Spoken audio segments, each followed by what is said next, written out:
Welcome back to my channel. আজকে আমি যাবো একটু পুজো দিতে, মানে একটু বেরোবো, সেই জন্য আমি একটু রেডি হয়ে নিচ্ছি। দেখো ফার্স্টে আমি একটা টোনার ইউজ করে নিচ্ছি, কেননা আজকে বেশি মেকআপ করবো না, জাস্ট হালকাভাবে একটুখানি মেকআপ করবো।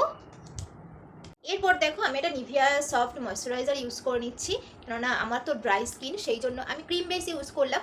তোমাদের যাদের হচ্ছে অয়েলি স্কিন তারা জেল বেস ইউজ করবে। যেমন পন্সের একটা লাইট সুপার লাইট জেল মানে হচ্ছে ময়শ্চারাইজার আছে না, ওটা ইউজ করে নিতে পারো, বা যে কোনো জেল বেস ময়শ্চারাইজার ইউজ করে নিতে পারো। আমার ঠিক পন্সেরটা মনে নেই এখন এই মুহূর্তে, তো পন্সের একটা জেল বেস আছে, ওটা ইউজ করছি। আজকে আমি প্রাইমারের জন্য ইউজ করছি পতঞ্জলির অ্যালোভেরা জেল। দেখো যেহেতু আমি হচ্ছে দিনের বেলা একটু হচ্ছে হালকা মেকআপে বেরোবো, সেই জন্য আমি আর প্রাইমার ইউজ করছি না। এই জেলটা হচ্ছে প্রাইমারেরও কাজ করে, ভীষণই ভালো। তোমরা হচ্ছে যারা রেগুলার বেশি মেকআপ করো তারা অবশ্যই একবার ট্রাই করো। আমি তো এটাই করি, দিনের বেলা যখন হালকা মেকআপে বাইরে বেরোই তখন তো আমি এই প্রাইমারটা স্কিপ করে এই পতঞ্জলি অ্যালোভেরা জেলটা ইউজ করে নিই, এটা প্রাইমার হিসাবে কাজ করে। এরপর আমি সোজা ফাউন্ডেশনে চলে যাচ্ছি। আমি কোনো কালার কারেক্টিং করছি না, আমি একদম কোয়ান্টিটিটা দেখো একদম কম, মানে সেটা দিয়ে পুরো ফেসে আঙুল দিয়ে আমি ড্যাব ড্যাব করে নিচ্ছি।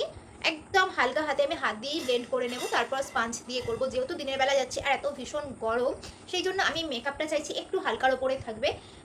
তো দেখো আমি পুরো ফেসে ড্যাব ড্যাব করে নিচ্ছি, আঙুল দিয়ে ডট ডট করে নিচ্ছি। দেখো আমি হাত দিয়ে ব্লেন্ড করে নিচ্ছি। এরপর দেখো বিউটি ব্লেন্ডার দিয়ে আমি ব্লেন্ড করে নেব হালকা হাতে। বিউটি ব্লেন্ডার দিয়ে ব্লেন্ড করলে কি হয়, আমাদের এক্সট্রা যে যদি ফাউন্ডেশন থেকে যায়, যে হয়তো বেশি পরিমাণে পড়ে গেছে, তাহলে কি হয় সেটা পুরো ফাউন্ডেশনটা হচ্ছে বিউটি ব্লেন্ডার এ উঠে আসে, তাহলে আর নিজের ফেসে আর এক্সট্রা বলে কিছু মনে হবে না। আর আমি দেখো এই যে ল্যাকমির কম্প্যাক্টটা দিয়ে পুরো ফেসটা ভালো করে সেট করে নেব। আজকে আমি কম্প্যাক্ট ইউজ করছি, লুজ পাউডার ইউজ করছি না। যেহেতু হচ্ছে আমি হালকা মেকআপের উপর রাখতে চাইছি, সেই জন্য আমি কম্প্যাক্ট ইউজ করছি। ভালো করে পুরো ফেসটা সেট করে নেবে। তোমরা চাইলে লুজ পাউডারও ইউজ করতে পারো, সেটা তোমাদের চয়েস, তোমরা কোনটা ইউজ করবে। আর আমি আইব্রোটা করে নিচ্ছি, সেটা অফ ক্যামেরায়। আর আইব্রো করা হয়ে গেছে, এরপর জাস্ট হালকা করে আমি আই মেকআপটা করে নেবো। জাস্ট হালকা করে জাস্ট আই মেকআপটা করে নিচ্ছি, আমি হেভি কিছু করছি না। আর দেখো আইব্রোটা যেটা ড্র করেছি ওটাও একদমই ন্যাচারাল যেটা থাকে আমি সেটাই করেছি, একদমই যে হচ্ছে যে পার্টি মেকআপ বা ব্রাইডালে যেরকম আইব্রো করে সুন্দর করে ফিল আপ করে সেই রকম কিন্তু করিনি। মানে ফার্স্টে একটা ব্রাউন কালারের সেট নিচ্ছি, একদম সেটা দিয়ে হচ্ছে অ্যাপ্লাই করে নিচ্ছি। ফার্স্টে আমি ব্লেন্ড করে নিচ্ছি খুব সুন্দরভাবে, পুরো চোখে ব্লেন্ড করে নিচ্ছি। দেখো এই আইটা আমার হয়ে গেছে, আমি আর কিছুই করব না। এবার এইটা আমি করে নিচ্ছি। আমার হয়ে গেছে দুটো চোখই। আমি এবার ব্ল্যাক কালারের মানে শ্যাডো দিয়ে আমি হচ্ছে লাইনার করে নেব, মানে কাজল যেমন করে না সেরকমভাবে করে নেব। দেখো আর এটা দিয়ে ব্ল্যাক কালার দিয়ে যদি তোমাদের কাছে কাজল না থাকে তো এটা দিয়ে করতে পারো, এটা একটা টিপস আমি বলে দিলাম। দেখো কাজলেরই মতনই কিন্তু লাগছে, খুব একটা খারাপ দেখায় না। আমি এরকমভাবে করে থাকি, আমার তো ভীষণই ভালো লাগে। তোমাদের একবার করে দেখে আমাকে বলবে তোমাদের কেমন লাগে, আর খুব সুন্দর কিন্তু দেখতেও লাগে। এরপর আমি এই যে 10 টাকা দামি একটা কাজল আছে, এডিএস কাজল, এটা দিয়ে আমি হচ্ছে লোয়ার লাস্ট লাইনে কাজল পরে নেবো, যেভাবে কাজল পরে। যাই হোক আমার কাজল পরা হয়ে গেছে, আমি কাজল পরে হচ্ছে একটু স্মাচ করে নিচ্ছি। আমি যে কালারটা দিয়ে হচ্ছে আইশ্যাডো পরেছি ওই কালারটা দিয়ে একটু স্মাচ করে নিচ্ছি।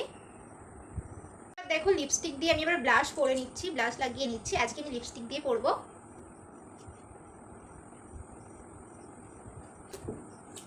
ওকে, এবার বিউটি ব্লেন্ডার দিয়ে ব্লেন্ড করে নিচ্ছি ভালো করে।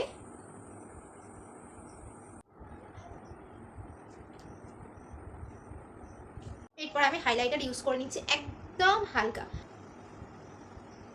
দেখো তোমরা দেখতেই পাচ্ছ একদম হালকা হাইলাইটারটা দিয়েছি আমি। এরপর দেখো আমি সেম লিপস্টিকটাই পরে নিচ্ছি।